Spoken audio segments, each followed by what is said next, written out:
वापस आउता।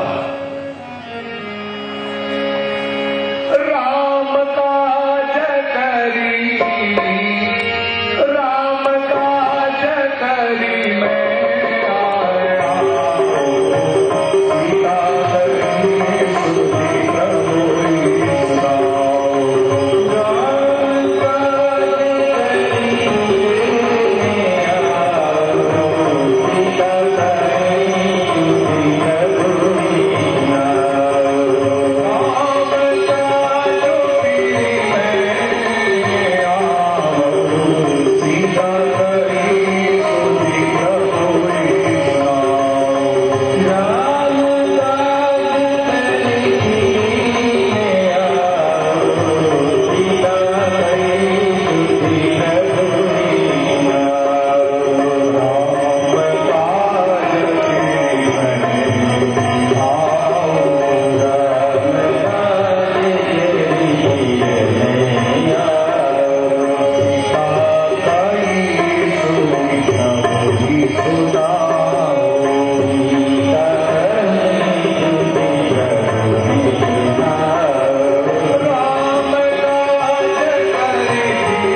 बेटे को नहीं खाते, फिर भी यदि मुझे भूख लगी है और खाना ही है तो मुझे प्रभु का कार्य पूरा करना है। तो बदन बदई आई सत कहो मोहि जान माई। राम जय राम जय राम, श्री राम जय राम जय तब तब बदन बधियो आई सत्य कहो मोहि जान माई।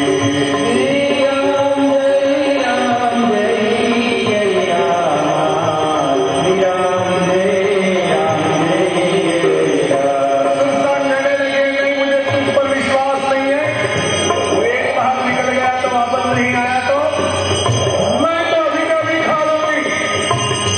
बातें प्रभु कार्य से लिए निकला, नहीं मैं अभी का भी खा जाऊं। हनुमान जी को भय दिखाती हुई सुरता अपने मुंह को बड़ा करने लगी है। जैसे जैसे सुरता अपना मुंह विकसित कर लिए, बस वैसे वैसे हनुमान जी महाराज भी अपने स्वरूप को विराट बना रहे हैं। गोस्वामी अपनी चौपाई में बताते हैं सुरता ने 40 को माने 16 योजन तक मुंह विराट किया। जस जस सुरता बदनु बढ़ावा, तासु गुण करी कपि दिखावा। श्री राम जय राम जय राम,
अपना मोह जितना विलाप कर रही है उससे दुगुना अपना रोग कर रहे हैं।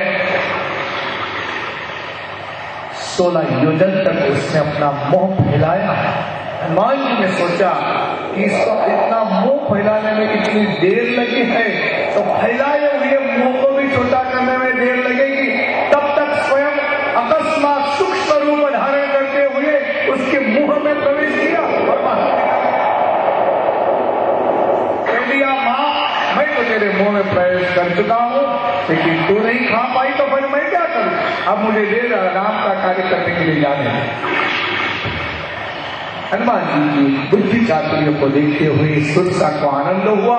सुरसा ने हनुमान जी को कहा है कि हनुमान जी जाओ, आपके हाथों से प्रभु का कार्य सिद्ध हो। ये कथा हमेश आती है कि संसार में यदि हम कुछ करने के लिए निकले हैं तो उस कार्य के प्रति हमारा लगाव कितना है, उसके आधार पर उसकी सिद्धि निश्चित होती है। एक बार ही 2 कार्य आए,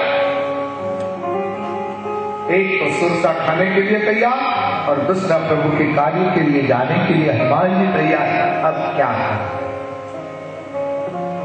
हमारे सामने भी वैसे 2 कार्य है, संसार का एक कार्य और दूसरा भगवान का कार्य। हम लोगों को निर्णय करना है कि हम प्राधान्य संसार के कार्य को दें या आत्मश्रेय के कार्य। अधिकांश लोग संसार को प्राधान्य देते हैं, भगवत कार्य को नहीं। जब मृत्यु नजदीक आती है तो बोलते हैं, हे राम हे राम हे राम बचाओ। अब राम बचाए। हमारे महाराष्ट्र संत ने बताया है, दरबारी मध्यम, हमारे महाराष्ट्र संत ने बताया है कि संसार और अध्यात्म ये दोनों के बीच में इतनी बड़ी खाई है। संसार का कार्य करने के लिए जाता हूं तो अध्यात्म रह जाता है, और अध्यात्म कार्य के लिए जाता हूं तो संसार रह जाता है। जो सुज्ञ है, जो पंडित है, उन लोगों को पता चलता है कि संसार में डुबकी मारकर बाहर निकल जाना और आत्मश्रेय की साधन कर लेना।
लेकिन अंततः कभी एक बात बहुत सुंदर बताएंगे जो हर एक आदमी के लिए अनिवार्य है।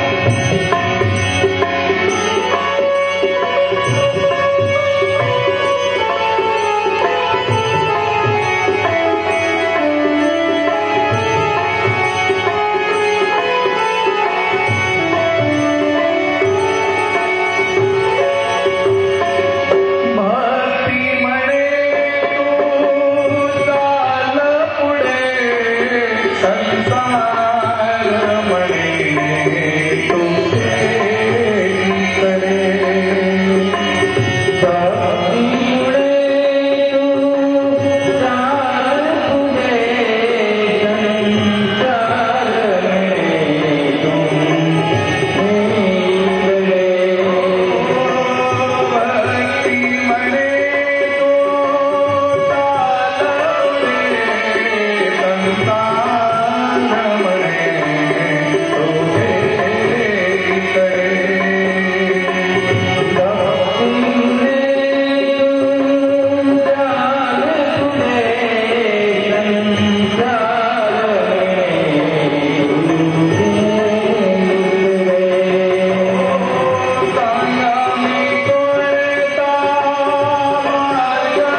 लेकिन तू आगे चल, मैं तेरे साथ हूं। आज तक सभी शास्त्रों ने, सभी संत महात्माओं ने यही बताया है कि आत्मशयी करते हुए संसार करो, कोई हर्जा नहीं आए। किसी को ये सच्चाई नहीं है, कभी कभी सही लगता है मैं करूं, कोई मान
दोनों मार्गों की शुरुआत होती है, ऐसा कई लोग मानते हैं।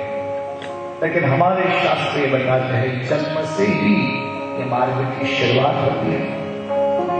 50 साल के बाद आदमी के ढंग से एक हाय हाय का मार्ग है और एक हरी हरी का। उसे अपनाना है, दोनों में से कौन सा है उसे अपनाना है, उसे अपने आप का निर्णय करना। आत्मश्रेय के लिए जब हम बैठते हैं तो संसार की कई बाधाएं निर्माण होती रहती हैं। अतः हनुमान जी ने जिस बुद्धि चातुर्य से आई हुई बाधाओं को दूर करते हुए प्रभु राम के कार्य के लिए एक ही लक्ष्य रखा था कि मुझे लंका की ओर जाना है, माजांती की तलाश करना है, प्रभु तक संदेश पहुंचाना है, बस एक ही लक्ष्य।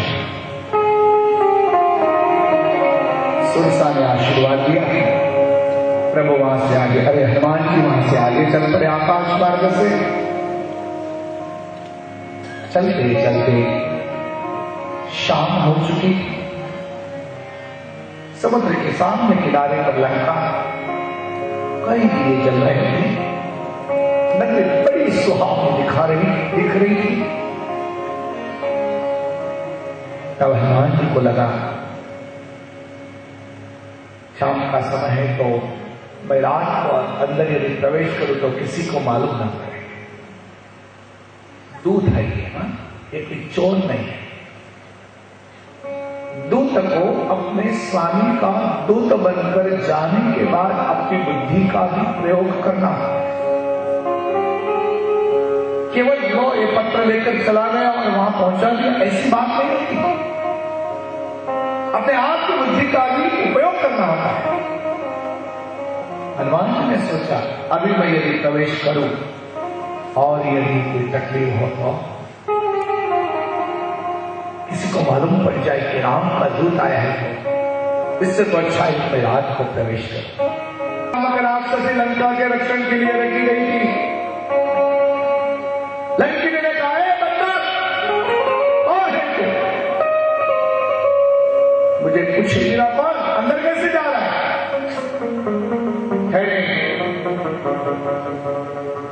हनुमान जी को रोकने का प्रयास, हिम्मत केवल लंकिनी ने की। ताकि लंका में प्रवेश करने के बाद किसी के भी बाप की ताकत नहीं थी कि हनुमान जी को रोक पाए। लंकिनी ने आवाज उठाई तो हनुमान जी ने क्या, मैं इस द्वार का रक्षण करती हूं, मुझे पूछे बिना अंदर कोई प्रवेश नहीं कर सकता है, कौन है तू? हनुमान जी ने कहा तू कौन है? कभी कभी ऐसी बात बनती है कि कभी हम प्रवास में निकले, ट्रैवलिंग में निकले, तो अपने आप का परिचय कभी देना, पर कोई कोई जगह ऐसी होती है कि हाँ आप परिचय देना। हनुमान जी ने अपना परिचय नहीं दिया। अपना परिचय उन्होंने दूसरे ढंग से, कौन है तू? मैं लंकिनी नामक राक्षसी हूं। कौन है तू बंदा? क्या नाम है तेरा? मैं जोश। लंकिनी रोकने का प्रयास कर रही है, हनुमान जी महाराज ने उसी समय लंकिनी को जो मुश्किल का प्रहार किया। लंकिनी लहू का वमन करने लगे। आज तक किसी ने मुझे एक मुश्किल का प्रहार करते हुए इतना कष्ट नहीं दिया है। उसे अकस्मात याद आया, अरे ब्रह्मा जी ने जब मुझे कहा था कि लंका की मुझे रक्षा करना है, तो मैंने उन्हें पूछा था कि इस बंधन से मेरी मुक्ति कब होगी, तो उन्होंने कहा था कि बंदर आएगा और एक ही मुष्टि का प्रहार करेगा और वो कष्ट तो सहन नहीं पाएगी, तब समझ लेना कि तेरा भी तू इस कार्य से मुक्त हो जाए। लंकिनी को लगा कि इसे रोकने में कोई मजा नहीं है, तो हनुमान जी ने सूक्ष्म रूप धारण करते हुए प्रवेश किया है। मस्तक समान कभी रूपधारी।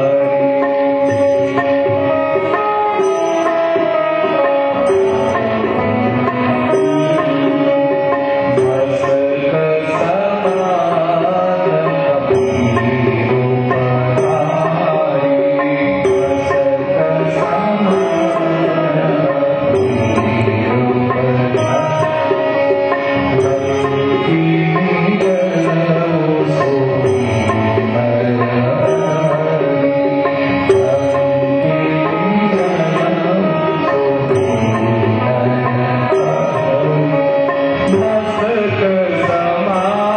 कभी रूपधारी। मस्तक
रुधिर का वमन करने लगी है, आकुल व्याकुल हो गई।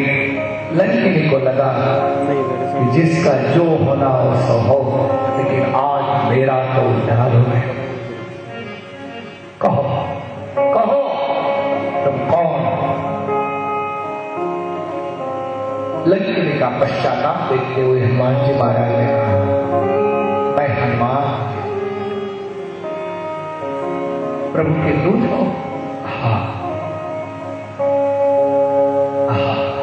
आज मेरा भाग्य खोल गया, मैं बड़ी भाग्यशाली हूं। तो मुझे राम भक्त का दर्शन हुआ। देखो भक्त का महिमा कितना है। मुझे भगवत भक्त का दर्शन हुआ, ये मेरा सद्भाग्य है। शास्त्रों ने बताया है भगवान के भक्त के हृदय में भगवान निवास करते हैं।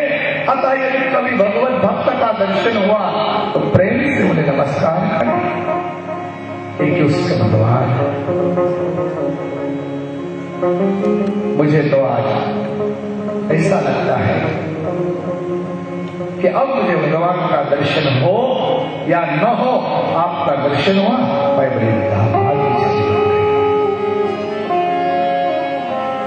गोस्वामी ने रामायण में बताया है, तात स्वर्ग पवर्ग सुख। सुन लीजिए, तात स्वर्ग पवर्ग सुख धरी हतुलायक।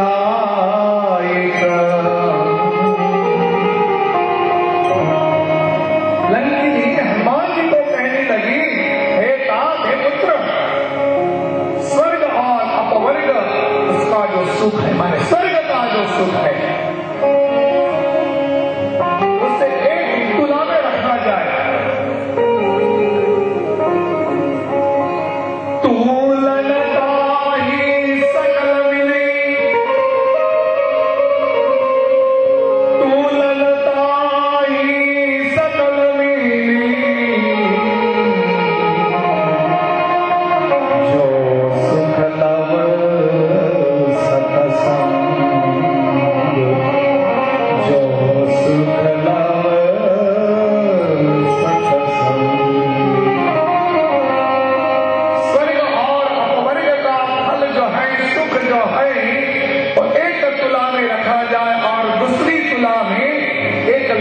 सत्संग का फल यदि रखा जाए तो स्वर्ग और अपवर्ग से अधिक ये फल। इसलिए तो तुलसीदास ने बताया है, एक घड़ी आधी घड़ी, एक घड़ी आधी घड़ी और आधी में बुनियाद, तुलसी सोबत संत की, तुलसी सोबत संत की, कटे को भी अपराध, कटे को भी अपराध। तुलसी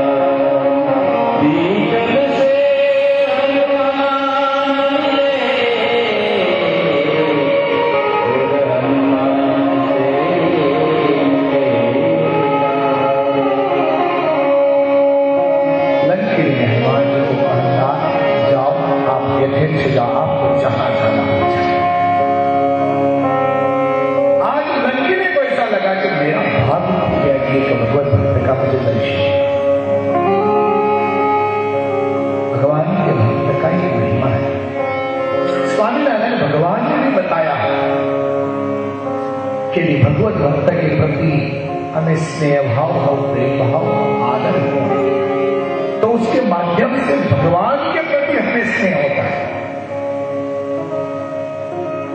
लेकिन कभी कभी हमारे जीवन में ऐसा बन जाता है कि एक भक्त आता है तो दूसरा निकल जाता है, ये आया है तो मैं नहीं आऊंगा, ये अज्ञान है। हनुमान जी महाराज आज प्रभु के कार्य के लिए समुद्र के इस किनारे से उस किनारे की ओर पहुंचे। तब तक हनुमान जी महाराज को कई बाधाएं आई, लेकिन उनमें से हनुमान जी महाराज ने अपने बुद्धि का उपयोग करते हुए